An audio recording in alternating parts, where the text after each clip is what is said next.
Wow, I can't believe That's just stupid. that's Are we really recording? annoying. We don't have the audio right now. Well, you might have, Testing. sometimes we have to turn off the audio. Looks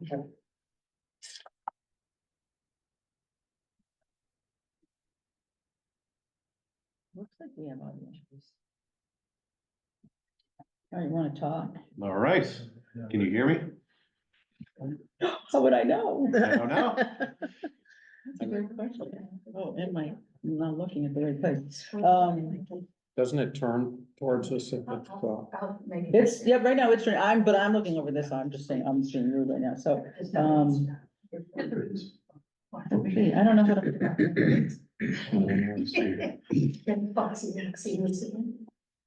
That is. Okay, no, we're good, it looks like there's sound. You're good. You're, take it away, Mike. Thank you. All right. Good.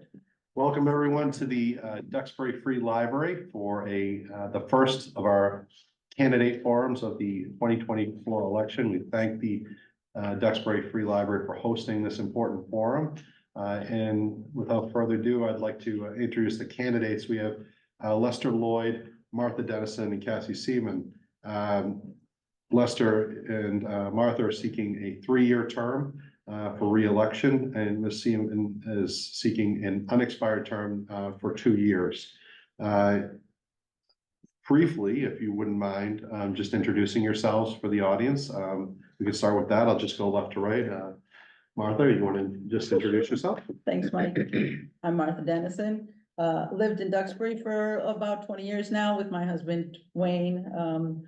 Lots of you know Wayne because of his involvement. I think when I met at graduate school in government studies, and so we're both pretty civically minded. You can see by Wayne's commitment to the zoning board forever, and now the planning board. I've been spending a lot of my time with, as the kids were growing up. We've got 3 kids, and spent a lot of time in schools, right? So I did Girl Scouts, I did DEF, and then I spent a lot of time with PTA and PTOs. That was my hobby, right, for the last 13 years. And then as that was ending, I was looking for the next sort of challenge, right, and way to be involved in the town. And 3 years ago, the library was struggling a little bit with their budget. And so I thought it was a great opportunity for me to get involved. And so that was my driver for joining the board 3 years ago. And I think we've had a lot of success and it's been really fun. And so I intend to continue to do that. But now I'm sort of in my next term, I would like to spend a little more time looking at not just who loves the library, but who's not involved in the library, like who's not coming to the library, and if there are barriers to their participation and how we might remove those barriers. So that's kind of what I'm spending my time thinking about now, and that's like my real reason for running for re-election. Thank you for your service. And Yeah, I'm Casey Seaman, and I am longtime Duxbury resident. Raised our 2 girls here. My husband is Dan Kostreva. He's also been active in a number of different town boards and everything as well. And for me, I'm kind of like the poster child for the library. I mean, we were part of it when my kids were little. So much so, you know, I remember them learning how to read at the old building. You know, I've grown up with the library in this town. So to me, it's been an important part of my living here in Duxbury. And okay, that's not me. And I think it was during COVID that really brought home to me how critical the services of the library really are and what it can mean in terms of community and in terms of the town. So, and it was really like a lifeline for me. So I really felt like I wanted to give back and try to see what I can do to try to help. And in reading the strategic plan, I was just really impressed with it. I know Lester and Martha, you both were really very prime movers and shakers with that. And I just thought it was such a terrific plan. I just really wanted to be a part of it and help implement the plan. So that's a lot of what spurred me on. I hope we never have to do tents in the parking lot again for the library. Yeah, I know. You're right. Yeah. It was a tough time. It was tough. It was a great resource. Mhm. We were all struggling. Yeah. Lester. well, thank you, Mike. Thank you for moderating, and Martha, thank you for organizing these Mm, forums. This yeah. is really great. Uh, so I am a retired commercial architect. I had a practice in Plymouth for 24 years. My family and I have lived in Duxbury for 18 years. I'm active with the church next to Town Hall. I'm chair of the Capital Projects Committee right now. My children attended the Duxbury school system and graduated from Duxbury High School. I'm a library, well, we all are library lovers, but you know, I've always loved to read. I've always loved to come to the library because it's always been a source for that for me. I've also discovered life is a lot simpler if you don't accumulate books at home and you go to the library instead. And I've been a trustee for 5 years, and of those 5, I've been the chair for 3 years at this point. So I'm just excited to have the opportunity to be part of the library and the library leadership again. Thank you very much. And what term are you on now, or? I'm on my, so that means it'll be my 3rd term, because I started with a 2-year term, right? So then the 3-year term, and now I'll be entering my 3rd term. Excellent, thank you. Over the years, public libraries have played many roles in our communities. What role do you think our library plays in Duxbury? And I'll start this time with Lester. Well, clearly, the library has a traditional purpose, reading, both for fun and for learning. But this library does so much more. I mean, it's unbelievable how many things the library does. You know, we have a digital area where people can, well, there's a digital printer that's back in a new one that's back in operation. Where people can do digital conversions, where they can do creative things. Of course, we have kits, all kinds of kits for hobbies, for cooking, for crafts, for different sorts of learning. And obviously digital resources in terms of audio books, music, video. But I think what's important to all 3 of us is we're a resource for the community. That is, we're a safe place for people to come together and talk as well as learn.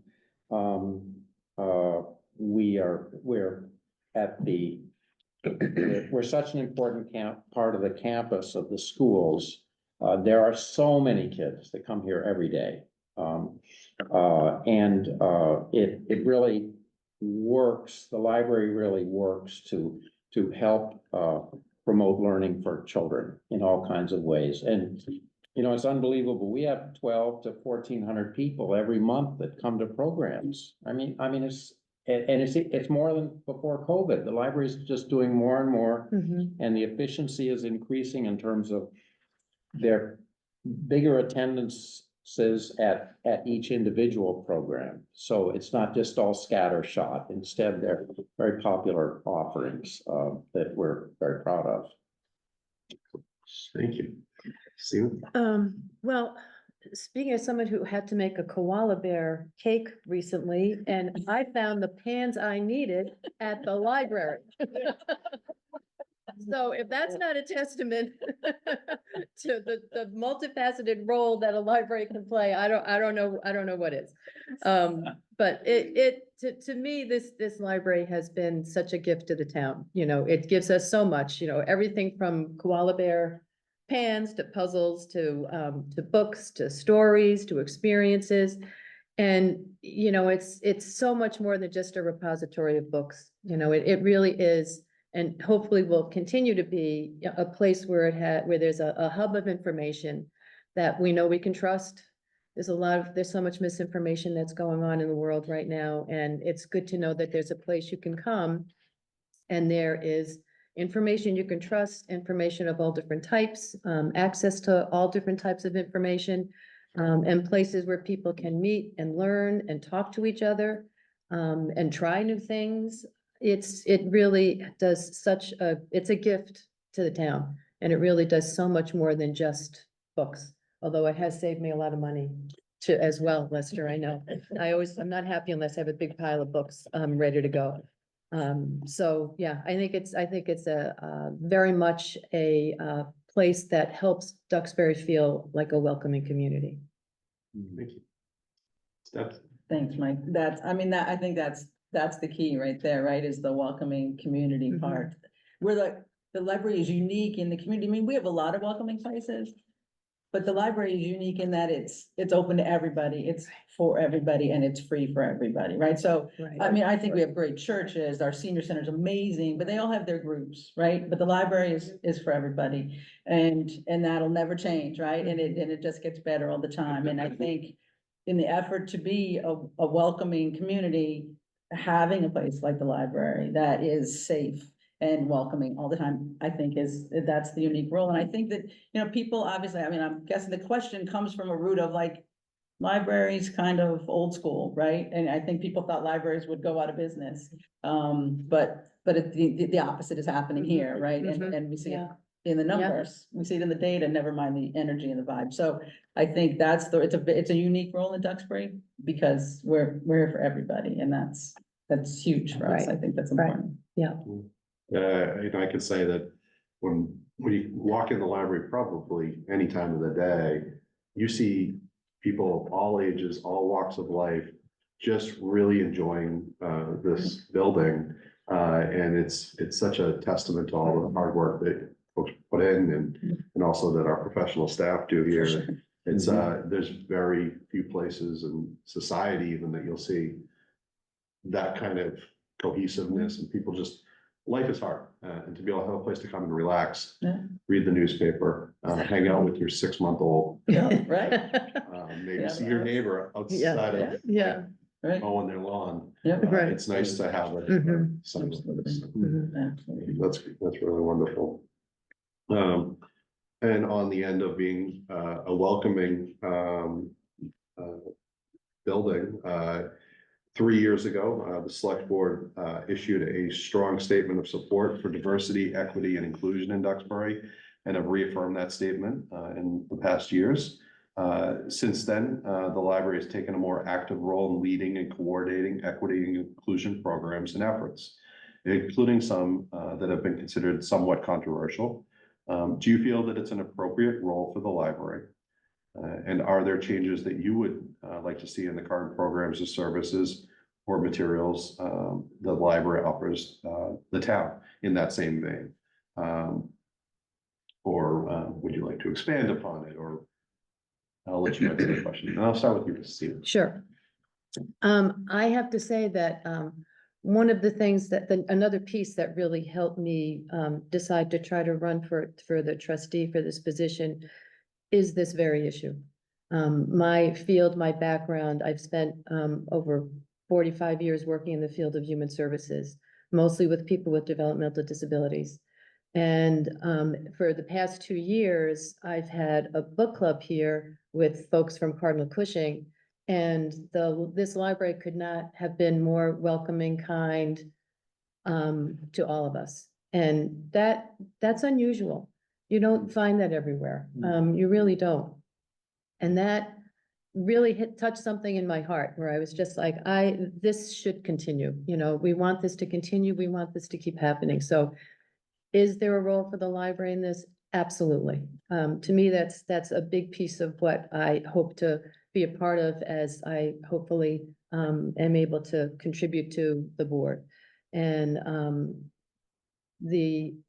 in terms of what we can do, I know this library has been active in trying to reach out to other groups, and that has been really critical and important. And so I would love to see that keep happening, and maybe even expanding that, maybe to what you're saying too, Martha, like even people who aren't thinking of the library as a place that they'd be comfortable in. Yep. Come on in. How can we make you comfortable, and what can we do to help make you even be able to take advantage of all the great things that the library has to offer. So yes, I think it's very much a big part, and I'm just hoping we can keep expanding upon it and work with other agencies. I know Denise and I have been working on possibly a grant to try to help get even more connection with the schools and with some of the students at the high school to come and provide some events that would be of interest to them. So yeah, I think it's an important piece. Martha? Thanks, Mike. Yeah, so I was new on the board, right, when the select board passed that proclamation, and I was lucky enough to be appointed to the steering committee to represent the library on the steering committee. And I think there's no more appropriate role, right, for the library than the participation. And I know that DEI is, all those words now are hot, you know, and people are uncomfortable, and equity means something different than what I think equity means, right, out in the real world now. But I think this idea of being welcoming is what it gets to at the end of the day, right, is Duxbury wants to be a welcoming community. We haven't always been perceived that, for good reasons, right? We haven't always been perceived as welcoming, and I think that the library can absolutely take a key role in solidifying that reputation and encouraging it as well, right? Like an active role in encouraging it through programs. So you mentioned controversial programs. Drag Queen Story Hour was certainly one that was perceived as controversial. Anyone who was in this room during Drag Queen Story Hour did not see it as controversial in the least, right? It was a story. It is a story hour. Singing songs, reading books about being nice to people. I mean, it's so simple. And yet some of those are perceived differently. And I think it's an important role for us to play, to open people's minds, educate people about how we can be a more welcoming community. I think it's right where we ought to be. What role does a library trustee play in, or should they play in, when there's controversy? Should it be to facilitate these programs, promote them? Do you have any thoughts on that at all? I always have thoughts.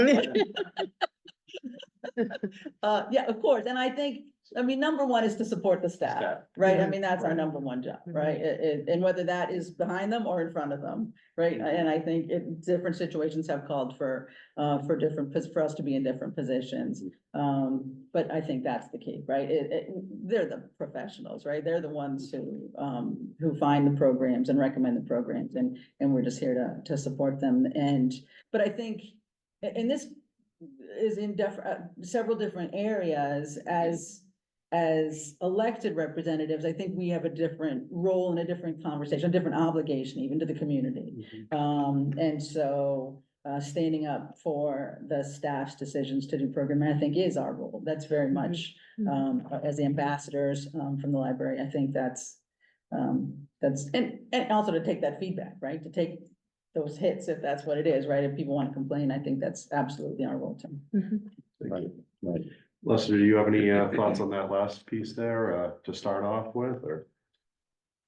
Well, Martha is so right that our role is to support the staff, because they're the public face of the library. But I just like to echo too that we promote belonging. I mean, that's what it is. You can come here and feel like you belong. That's where we can show respect and kindness and allow different views to be heard. That's what the library is so good at in this town, and people respond so well to that, I think. It's a space where different affinities can be together. Everyone has different interests, things they believe, different ways of perceiving the world. Those things can all be represented here. And it's a space where people can learn about other people's affinities. And I think, as Martha said, we are working to broaden our reach to all kinds of folks in the community. That's our job. We want to welcome different voices. We don't want to welcome just one kind of voice to the Mhm. library. Mhm. And that's so important, and it, yes, we have somewhat of a role, an important role at representing the library in that way. You know, the library is a positive place to experience other folks, other kinds of events. And that's very important. I certainly speak from someone that has moved here and, you know, the library, like the schools, it's a reflection of the town. And it's a place that you go when you pop in and do we want to move here? This is the kind of people we want to be around. Right. And it's Right. a testament to that this is a welcoming, library and, that the programming and the atmosphere that you foster here, is diverse, and that people feel included, and that, you support staff and it's, those are things that people put on their checklists and they'll say, that's what Duxbury is about. Yeah. So, I think, just to echo what you were saying too, Lester, I think some of the conversations that the library has hosted have been really helpful. You know, I've gone to a few of them and it's, you do hear some different opinions and you talk about things that sometimes are hard to talk about. You don't get to do that in very many places, you know, but we were able to do it here, you know, to some extent. So that's, I think has been a tremendously helpful role of the library. Thank you. The library is committed to providing free and equitable access to literature and credible sources of news and data and knowledge and the open exchange of ideas and opinions. In your opinion, should there be limits to the materials accessible at the library? And I forgot why. I think it's probably my turn. It's Yeah. your turn. So I'm not in favor of banning any books, if that's what you're asking. That's not my thing. Yeah. But I mean, practically speaking, obviously there's limits, right? I mean, there's limited resources, so there's limits, right? So I guess you have banning on one side and then you just have practical management on the other. And again, we've got professional staff, right? We've got people whose jobs it is to know what are the appropriate materials, what are the, you know, to carve out the disinformation and make sure that the materials we have are dependable and defensible. And I think that's where the efforts have to be. So I think, yes, I mean, obviously there's some limits, but the limits aren't in terms of what areas we're not going to talk about, right? I think diversity of ideas is the most important thing we can offer. And so and I know that our staff feels the same. So we spend a lot of time, obviously, we don't pick the books. We write the policies and we have a lot of policies and a lot of policy discussion on I'm learning how to that. pick, right? And I might have a little more things to say about policies than more, but the policies on material selection is significant, right? Because that's the most important thing we do. And well, it's one of the most important things we do. And so I think it's important for us to hear those voices, and it's not to say that we never get voices from people who want books excluded from our collection. But in fact, we on both sides, we hear it. And it's up to the staff, I think, at the end of the day, it's up to the director, with our support. But the most important thing is the diversity of the collection, not the limits on it. But at the end of the day, of course, there's some. I'm kind of curious, because I certainly catch some uninformed, called scuttlebutt about what books are in certain areas of the library. Is there policy or is there best practices that our professional staff use to have the appropriate books in the appropriate areas and magazines and of that nature? I mean, certainly you wouldn't want to have an adult thing in the picture books section. Right. But is there a Exactly. policy for that? Is there best practices? Are they trained on that? Or is there something along that Yeah, line? sure. I mean, Oh, yeah, that's, sure. yeah, they're librarians, right? Yeah. They're trained on that, right, for sure. And for sure, I mean, I think that at the end of when you're talking about things like that, right? Parents are responsible for telling their kids what part of the library they're allowed to roam Sure. freely in. And maybe not to roam freely at all, right? I mean, it's up to parents to decide, are you gonna be with your child in the library for every moment they're looking, or are you gonna let them? And I think we're open, especially the older kids, to wander through the library and see what we've got to offer. But absolutely, there are areas, right? There are definitely adult areas and children's areas and young adult areas. And I think personally, I don't know. Do you have thoughts on that? Yeah. That's- Is it's that really a up to the policy that the library trustees have, or do you play a role in that at all? Well, in a way, the answer, it's a multifold answer. That is to say that, right, as Martha said, the parents are the ones who decide how to guide their children. Mhm. The library doesn't do that. That's not our role to be the parent. That's the parents' roles. Clearly, we have a very professional staff. Denise Garvin, the library director, is so intent on having people with the right training to be librarians and to be that group who selects materials for the library. That's not, as Martha said, that's not our role. But we also don't restrict access to one area or another. I mean, maybe parts of the history room are locked, but that's because they're valuable documents, not because Right. anyone can't see them. Inappropriate. Right. So, and, it's part of the exchange of ideas. That is, it doesn't hurt anyone to see a different viewpoint than what they believe, right? It doesn't poison your mind if you read something you don't agree with. Instead, it makes you a thinker. So I think that's more of our approach than, oh, this isn't appropriate for that mind. Instead, it's, well, exploration is a good thing. So that's why there aren't restricted areas or restricted collections. And the trustee, in your view, the trustees shouldn't be banning books or putting restrictions on. Absolutely No, not. no. Now, that doesn't mean books aren't selected, as Martha pointed out, for to be incisive, to be a vehicle for learning. It doesn't mean you just let anything in. You want a book to be something that is worth reading, or a magazine or a digital piece of the collection. But it doesn't mean you say this isn't something that we're ever gonna let in the library. Okay.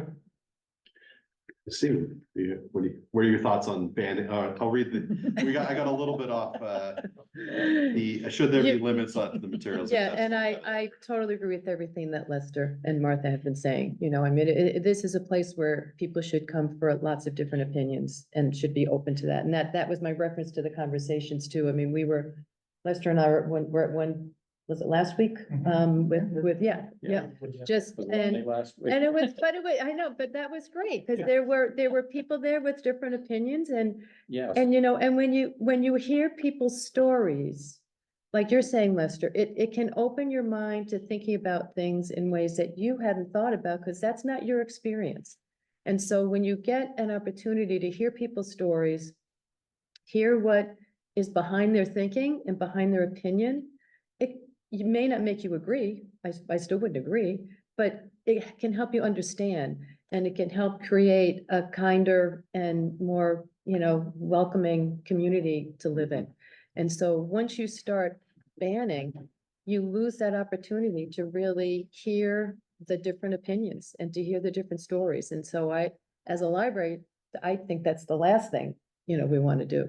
So, no, I totally agree with everything that the library has been doing and what Lester and Martha have been a part of, for these years. I think it's really the way that we should be going.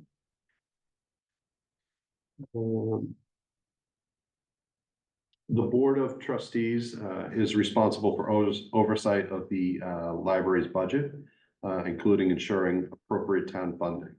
But there are many local priorities vying for those funds. And further, it looks like the town might at some point consider a Proposition 2.5 override. What do you think of the trustees' role in advocating for the library's budget as part of that pie? And I'll start with Lester.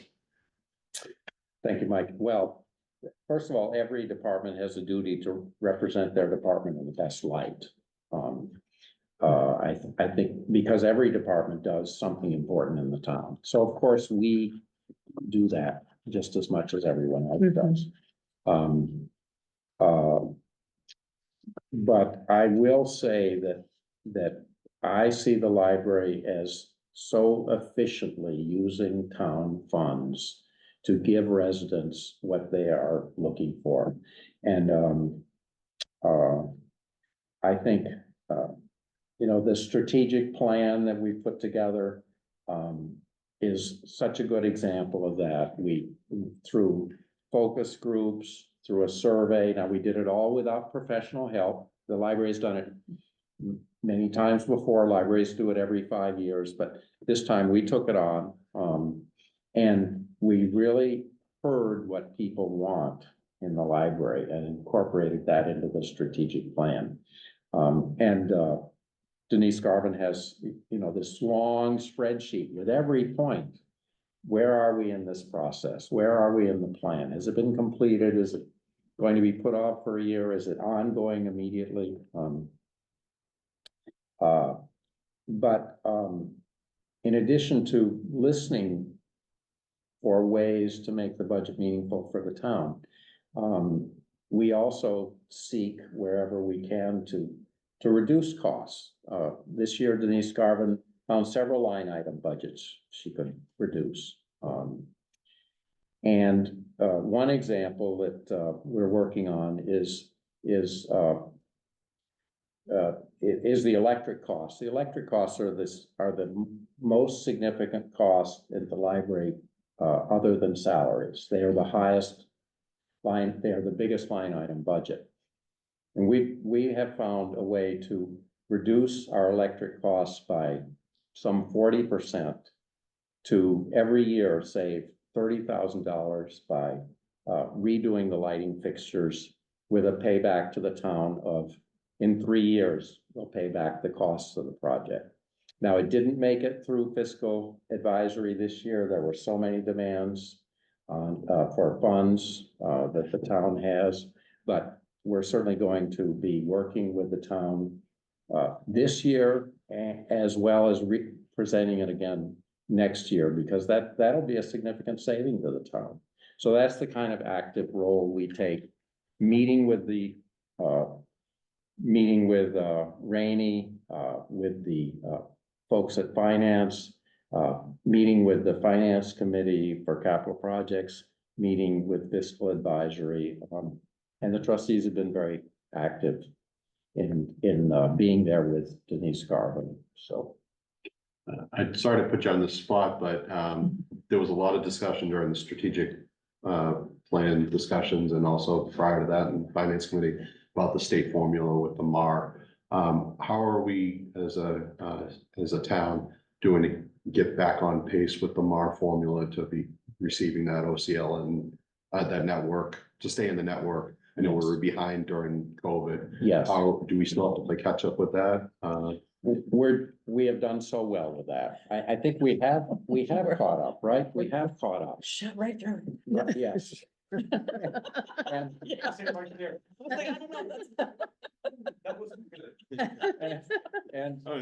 and the MAR, the MAR sounds scary. Oh my goodness, the state is forcing us to increase the library budget every year.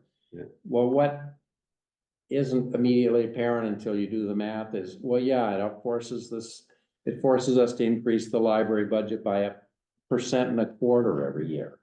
It's like, well, that's not a big ask, even with Prop 2.5. That's not a big ask, assuming the library provides value to the town. So that's why we're past that. The reclassification of salaries really helped us catch up with the MAR, right? Because we had a lot of staff who were underpaid. And let me just say, I'm not a big fan of the MAR. I don't like other people telling us how to spend our money, right? That's something that gets under my skin. And when you think about like what Lester just said about saving money on electricity, right? Ultimately, that actually could put us in trouble again, right? With the MAR, if we were too successful at saving our electricity costs, right? That could cut our, and then we would have to explain to the state why it is that our budget went down. It's so, having said that, we're fine and we're gonna be fine because our staffing costs are high, but it is, I mean, not high, just they went up. But it is, frustrating, right, to have the state tell us that we have to continue to spend when there might be opportunities for us to not spend more money every year. At the end of the day, I think that the answer for us and something we embraced, right? We have a finance committee now on the board of trustees with our newest member, Lucy, who got elected last year. The three of us have a little finance subcommittee. We meet to prepare the budget for with Denise for FinCom. And I think we've embraced that role as, you know, to be the ambassadors again, to represent. And if we had to go to town meeting, we would do that. I think that is our role. That's the trustees' role. Seaman. Well, as the newbie coming in and learning about MAR, Yeah. which I just figured out what that stood for not that long ago. Yeah, it's hard to try to always strike that balance, right? Of you want to be responsible and you want to use your money wisely and you do want to be able to make your own decisions, but there's also restrictions around that. I mean, in my former roles, both within the state and within nonprofits, within the human service world, we always lived in a world of underfunding. I mean, there just was never enough money to meet real needs that people came to our doorsteps with. The past 10 years before I retired a couple of years ago, I was the area director for the Plymouth Department of Developmental Services, and servicing very needy people and very needy families. And we had a $50 million budget that still wasn't enough. That still, because people kept coming and coming and coming. And so I understand what you have to do in terms of juggling budgets and how to try to make things work and how complicated bureaucracies and state systems can be in trying to make that all happen. So, you know, I'm learning the role of the trustees in that process, and but I'm very familiar with how it feels and how to and dealing with those kind of pressures. It's definitely been a great service for being on the select board to have this uncomplicated, to get these nice pamphlets, to get these presentations and the goals. This is our plan. This is how we're going to get to it. Because we are very busy. If I wasn't sitting on the select board, it would all be very busy. And it's nice to be presented this in a more. Yeah, and I think at the end of the day, we do have to justify every dollar of the town money that we want to spend. And so it's not, even if the state tells us we have to increase, we still have to justify every dollar. And that's why I think it's important to have that plan and be able to connect that plan to our budget. That's Excellent. critical. Aside from the budget aspect, what major challenges do you expect the library to face during the next 3 years, and how do you intend to address those challenges? And if you feel like it is budget, feel free. But you can start. Well, yeah, I'm sure budget will always be a part of that discussion and a part of that challenge, no matter what. But to me, I think the pieces that I'm really interested in, and I think will continue to be a challenge, is this whole piece of information and making sure that we're dealing with misinformation and making sure we have the right information and making sure we have good information available to people. And even if it's information that make some people uncomfortable, that it's still information that we have available here and that can help people make good decisions and choices about how they're thinking about things. And then the other piece for me is, you know, is this whole piece around bringing in people who have not always felt welcome or know how to use the library and how we can make that happen. And I think working with some of the folks within the disability field, I think is a great start to try to really help bring some people that have been, a little disenfranchised or not really even sure how to use the library, what the library could really do for them, to really help create a space where there's more going on here for them and they feel even more comfort in coming in. So that's a big piece for me. So, Martha? So I'm, 2024 is causing me a lot of anxiety. Now that Super Tuesday is over and this presidential election is looming, I don't see that it's gonna be, smooth sailing for the country, right? And, the idea of civil discourse, I think the idea of, civil discourse isn't looking good, right? It's not looking like, it's gonna be a rough year, I'm afraid. And I think that's a challenge for the library, right? To offer, some opportunities for more civil discourse, for civic education and civic engagement. That's not ugly, right? And I think that'll be an important thing. I'm trying to host some conversations with people to get them to just hear the other side, right? To Exactly. understand. Mhm. Because I'm also afraid civic engagement will go down because it doesn't seem like anybody really likes either of these two guys, right? And so it's gonna be a really rough president, in my opinion, Yeah. right? The presidential election is gonna have create a pall over our society, from both sides, because people are gonna be disenfranchised and not care because they don't like these guys. And at the same time, I'm afraid they're still gonna get ugly about it, right? About the issues that they've been festering over for the last number of years now. So I think it's an opportunity for the library, right? And disinformation too, right? All the AI, like Mhm. false images, false voices, Yeah. false whatever else is gonna happen during this election. I think that those are all things that the library can step up on. I hope. I think that'll be the challenge. I have no idea how we would do that, right? Especially the AI stuff. I don't know how you explain, how you show the disinformation there, but I think that'll be a challenge for the library. So, when we talk about the other 2 years, I don't even know because I need to get through 2020.